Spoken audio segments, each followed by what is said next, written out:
Hello everyone, it's me Tayet, and listen to another video of me reacting to my thought on Diane. I like to react to other video of like animation of what they think. And this was my favorite one. His name is called thedoo1out. Go subscribe to him and go subscribe and comment about him. He's a really cool guy. I like him. So I'm gonna read to his thing called My Thought on Dying. If you already know who's dying, then don't subscribe or anything if you already did. If you're new to the channel, then I hope you like my videos. This is my base. Yes, I have lights on and I have my poopy little tail. And sorry about my base not being really good in the camera. I can't get my base right for some reason. So there, and poopy. I gotta keep this here up because this here keeps going up down. Okay, let's see. Okay, let's do this. I hope you all like it. Science fair.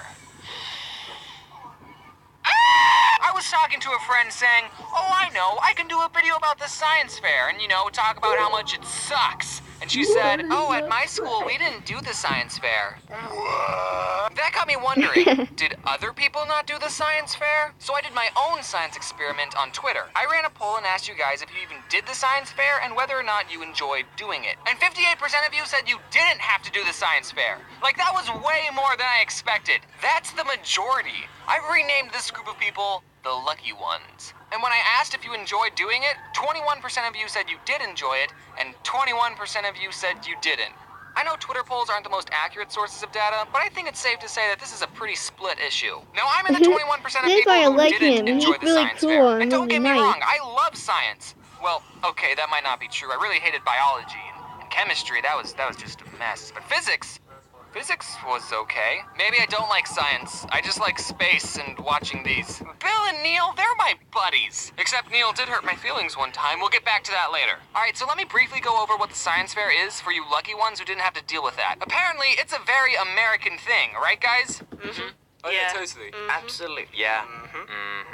Basically, we started doing them, I want to say around 4th grade, and we would do this every year up until the 10th grade. The whole class would spend all day researching a topic that interests them, and then we would have to come up with a question that we could run an experiment on. An example of these questions are, does the temperature of a battery affect how long it will last? What color light produces the most heat? How does the shape of a rocket's fins affect its travel? All of which are projects I did. Basically, this was supposed to teach you about the scientific method, but what it really did was teach us how to procrastinate and make up data. And on paper, you might think, oh, that sounds like fun. I wish my school did the science fair. No, here are some flaws with the science fair. First, you got the option to work with a partner. And of course, you want to work with a partner so you can split the work and not do as much. Now, since I didn't have any friends, I would partner up with someone that no one else wanted to partner up with. But they wouldn't do any of the work. I only did the science fair with a partner once. From 5th grade on, I did my science fair projects alone. The second problem is that we had to come up with a question all on our own. And you gotta understand, we were just kids. We don't think as cognitively as scientists do, okay? Just a couple years ago, we still believed in Santa Claus. Except for me, my family didn't do Santa Claus. And now you want us to wonder if the ratio of a cylinder will affect its buoyancy? Like, come on. And also, we don't have access to any resources. You know, the science fair is a lot like an episode of Mythbusters. But what sets apart the Mythbusters from your average 4th grader is that they're really smart engineers with access to explosives. Well, we can't even drive to Walmart ourselves. We have to ask our parents to take us. One year, I wanted to do an experiment on a certain type of soil, so I did research, I wrote everything all up, but then when I went to Home Depot to buy the soil, they didn't even have it! So I had to pick a new topic and start all over again.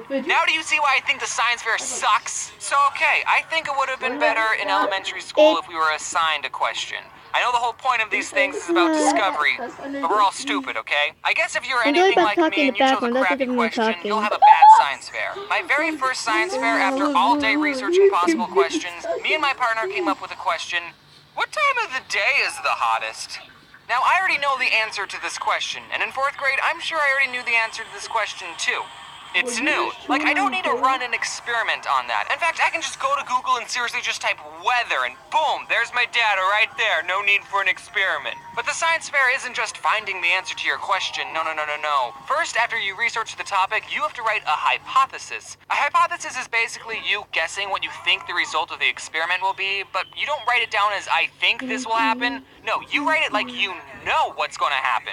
A formula, science, for a perfect hypothesis is if blank, then blank because blank. Let's use my battery experiment. I said, does the temperature of a battery affect how long it will last? So after doing research about how batteries work, a hypothesis for this experiment would be, if two AA batteries are used at different temperatures, then the battery in the hot temperature will not last as long because the battery's fluid will evaporate, which damages the internal structure of the battery. Oh, and spoiler alert, no, it doesn't. I put 2 batteries outside, 2 in the freezer, I let them sit, and then I plugged them into my Game Boy Advance, and they lasted the exact same amount of time. I learned nothing. So you also have to write up the materials you use for the experiment, then you have to write up the steps to do the experiment, the procedures, and you also have to write an introduction, basically just bullcrapping what you're going to do. Then you do the experiment, aka the fun part. Make sure you write down your results I like doing like looking and making it, but I don't like writing it. That's one thing I really hate about it. They did.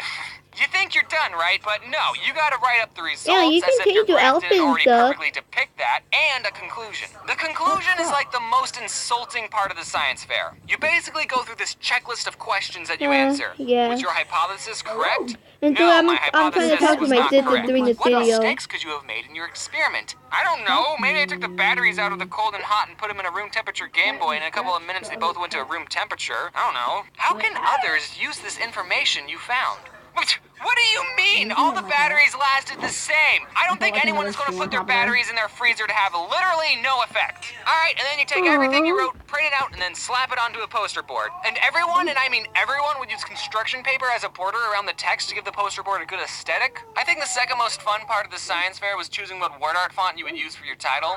Oh, and by the way, the teachers told us to have a creative title to catch people's attention. Like, that was part of the assignment. We got graded on the title. Basically, they were telling us to create puns for a grade. If you're doing a project that's measuring plant growth, Ready, Set, Grow, that was a very popular choice. And then everyone took their poster boards and presented it in front of the whole class. Those were the 3 most boring days of science ever, except for the day you presented. That was the most stressful day. And then after all of that, everyone in the school put their poster board up in the cafeteria, and you know, then it was fun to walk around and see how other people decorated their poster board, and you could always tell whose mom helped them. So overall, I didn't have a good time. Those 21% of people who did enjoy it, I'm glad you liked it. But me and the other 21% of people think you're huge nerds. And when I asked that Twitter question, I had some people messaging me saying, yeah, I got 3rd place and all I had was a cup of dirt, ha ha ha ha. And that made me wonder, wait, it was a competition? So I think the key to a good science fair is to come up with a good question and also do a topic that you actually enjoy. One science fair, I did an experiment on rockets, and I had a blast.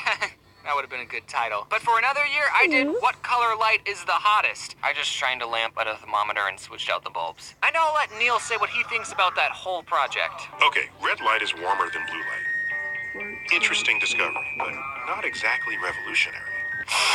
Thanks, Neil. Yeah, just completely discredit all my research. I'm fine. So, moral of the story, if you need an idea for a science fair project, do it on rockets. You don't even need a question. Just launch them on rockets. Hey guys, do you think tea is... Okay, so that's it, everyone. I hope you like it. And don't you about talking. Nana. And don't you about talking to my did. So see you later. And woo!